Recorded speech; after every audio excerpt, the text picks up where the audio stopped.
Greetings viewers and welcome back to the channel. In today's video we've got another haul of Japanese tools to unbox and take a look at. Quite a few items from Koken and a new brand I have not shown before on the channel, which is Zeal. So with that said, let's go ahead and take a look at what I got. So starting things off here, we've got some more sockets from Koken. These are the Z series or Zeal series sockets. This is a set of 3/8 and 1/4 inch semi-deep metric. In the first video where I went over the big unboxing, I had purchased the shallow and the deep well sockets. Really have enjoyed using them so far. No complaints whatsoever from these tools. So went ahead and took a little while to find on Amazon Japan. Amazon Japan even set to language of English. It's not that easy to navigate. Basically the way I do it is I've gone to Koken's website. I've downloaded the PDF of their tool catalog. I get the part numbers from the catalog and type them into Amazon Japan. Sometimes I get lucky and find them. Sometimes I have to adjust the part number slightly, and sometimes I have to do a keyword search, but I've been able to find basically every tool that I have wanted out of the catalog. So just for reference here, the 1/4 inch set, which is 5.5 mil to 14 mil semi-deep, part number is RS2300XZ9, and I will list all these part numbers in the description below for you to check out. The part numbers on the 3/8 socket set, which is 7 to 19, which matches the deep and shallows, that part number is RS3300XZ12. So as the other sets, they come in these nice plastic zipper bags, and they come on the nice magnetized rails.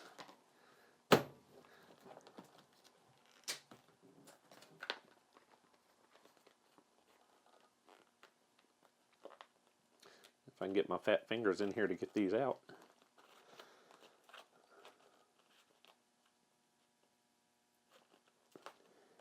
Almost a little bit too tight of a fit in that bag there. So there we go. There is our 1/4 inch and 3/8 semi-deep sockets. I have some snap-on equivalents to do a comparison side by side with, just to check the size. If you recall correctly, or if you watched my first video on this, we saw that the Koken Z series sockets were slightly shorter than the snap-on equivalent. The 3/8 were closer in size, but the 1/4 inch, there was quite a big difference in the actual height of the socket. So real quick, we'll grab the 14 mil here and 14 mil snap-on here. And again, the Koken is just slightly more shallow than the snap-on. We'll probably break out the macro lens here so we can go ahead and get a better comparison looking at these sockets. Alright, got the macro lens out now. We can get a little bit better look at these sockets. Again, we have a beautiful finish on these sockets, keeping in line with that made in Japan quality. I don't know if I mentioned it, probably did on the first video, but I really love how they've got this little step here and a little bit of a rougher texture here at the end of the socket. If you've got greasy hands and you're going to go grab your socket off the rail, it makes for an easier place for you to grab it with your fingertips and get traction to pull it off of the socket rail. Also makes it easier to pull it off of the extension or the ratchet. Really like that feature on them. The snap-ons are basically machined flush down their sides. They do have the little bit of knurling, but that really doesn't help with grip. That is the marking snap-on uses to designate a metric socket. The SAE sockets do not have these little grooves here. They've just got a ring around the center and are smooth finished. Real quick, our height comparison here between the two. Ever so slightly taller for the snap-on. Ever so much. And before, as I mentioned in the first video, the cocaine sockets have that special detent, that notch in there that will pull your detent ball on your extension or ratchet and give a much more secure, firm fit when your socket is engaged. Real quick, our most popular size, 10 millimeters. Like I said, it's just ever so slightly more shallow. But really do love that knurled edge and really do like that special detent in there. It really makes a world of difference, the amount of slop to the socket on the end of the extension or ratchet. So we'll move on to 3/8 sockets now. We've got the 19 mil snap-on and the 19 mil coking, and as you see, it's a more pronounced difference in the height, with the coking being the shorter of the two. Again, all the same features, having that lip to help you better grip that socket to pull it off, and having that special relief cut there. You can see a lot better on this socket compared to the 1/4 inch. Let's see, the snap-on's just got a regular little oval to accept the detent, whereas the coking is wedge shaped to wedge that detent and extension ratchet drive on there a lot more firmer. So real quick look at our 10 millimeter before we move on to the next tool. Only real thing I didn't care for too much on these coking sockets are the shouldering. As you see, they're shouldered a lot deeper than the snap-on socket. I haven't really run into an issue with that, but there is a reason why snap-on shallow shoulders all of their sockets, whether it be semi-deep, deep, or a shallow socket. It's for in the event that you need to start a nut into a blind recess onto a stud. It's so the nut is closer to the edge of the socket and more likely to grip the threads spinning it on. With deeper shouldered fasteners, the nut will fall deeper into the socket and the socket will bottom out sometimes before the nut can engage the threaded stud. So that's the reason that snap-on shoulders their sockets very shallow. Now that does interfere sometimes with the deep wells. I've ran upon that issue before. Not very much, but it does happen. Last instance I can think of off the top of my head was main bolts on a 3.7 liter Chrysler V6.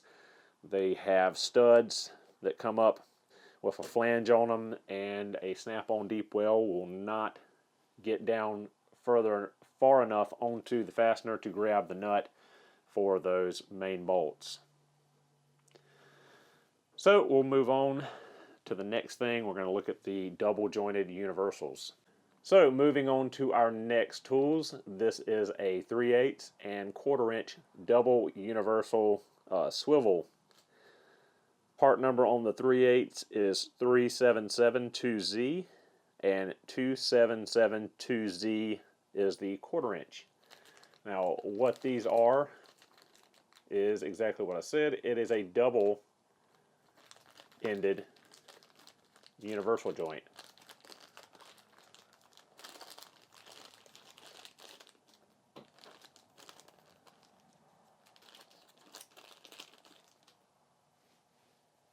As you see here, this gives you more articulation than a traditional single swivel joint.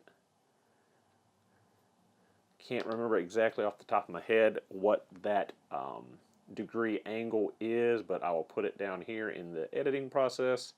Yes, this uses the same pinless design as the standard swivels that I showcased in the first video.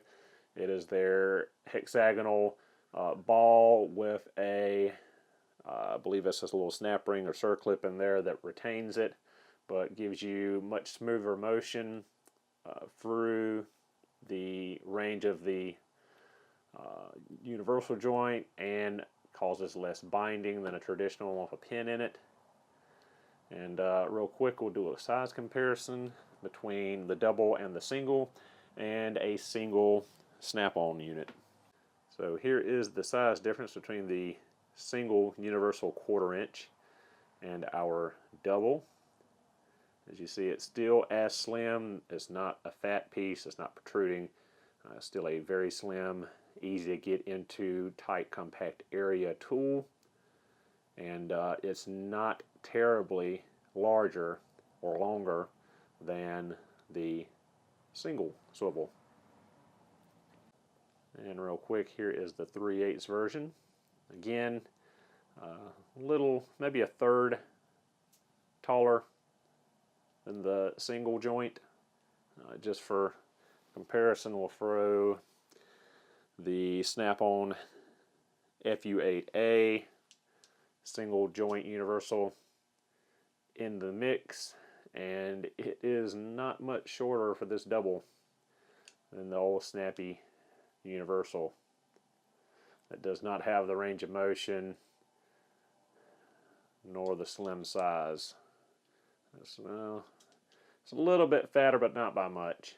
So moving on to our final tool from Koken. This is the 3300C 250-16. This is a 250 millimeter long spark plug socket. In the previous video, I believe with the Nipros ratchets, I had purchased the 180 mil version of this socket. Essentially, it's just a spark plug socket with an extension made onto it. And real quick, I'll grab the 180 mil for a little comparison on the length here. So again, really good for, I'm going to use it for single overhead cam 2.5 Subaru spark plugs. It'd be great for Nissan, Toyota, Honda, anything with a straight from the top spark plug. Any dual overhead cam, V6s from Ford or GM, etc. Should be good on those as well. Just makes it a lot easier where you don't have to worry about using a locking extension to keep from losing your spark plug socket on the plug in the head and have to fight fishing it out. Again, this plug socket uses Koken's special spring clips for retention with the little brass bushing to protect your porcelain, keeps it perfectly straight, and also shoulders the spark plug deeper in the socket, as I showed in the last video. Also features their really nice thick knurling on the end here, so you can easily turn this by hand, even when you've got greasy, oily fingers, which hopefully if you're doing spark plugs you do not, unless you have leaking spark plug oil well seals, which we all know happens pretty commonly. So yeah, really gonna get some good use out of this one, I hope, as well as the 180 mil. So guys, that's gonna do it for this video. I believe I'm gonna save these Zeal screwdrivers for another video all by themselves because they're pretty cool, pretty neat. I want to put some demonstrations together to show off the features of them, and it would cause this video to run longer than I would like. So we're going to save those for another day, and this video will just be on the Koken stuff. So with that said, hope you enjoyed. Thank you so much for watching, and I will see you in the next video.